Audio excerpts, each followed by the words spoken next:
ہماری پیاس بھی مٹ جاتی تھی. آج میں تیرے اندر وہی لعاب دہن ڈال دیتا ہوں,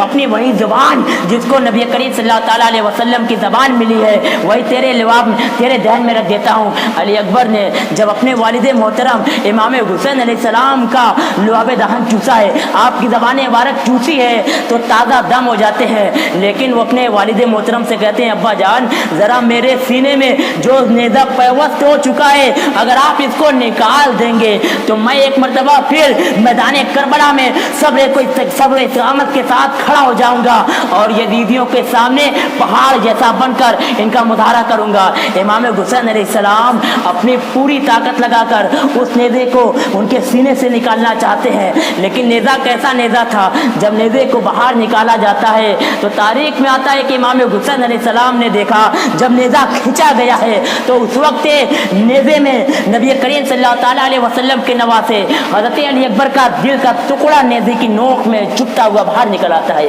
امام حسین علیہ السلام نے جب یہ دیکھا تو آپ پر اس قدر غم ٹوٹ پڑے, آسمانوں سے اس قدر غم کی بارشیں آپ پر ہوئی, آپ کے جذبات محبت اس قدر بیدار ہو گئے کہ جس کی وجہ سے آپ کی ساری داڑھی مبارک ریشے مبارک آپ کی جو ابھی تک ایک بھی سفید نہیں ہوئی تھی امام حسین علیہ السلام کے, آج علی اکبر کی شہادت پر سارے کے سارے ریشے مبارک سفید ہو جاتی ہیں. اپنے بیٹے علی اکبر کا لاشا لے کر خیمے کی جانب واپس لوٹتی ہیں تو حضرت زینب رضی اللہ تعالیٰ عنہا وعلیہ السلام شہربانوں سے فرماتی ہے کہ دیکھو شہربانوں, آج تمہارا دولہا میرا بھائی امام حسین علیہ السلام اپنے بیٹے کا غم برداشت نہیں کر سکا اور جس کے غم میں اس کے سارے کی ساری داڑھی مبارک سفید ہو گئے. مسلمانوں یہ سارے ایسے واقعات ہیں کہ جن میں یہ صرف ہم کو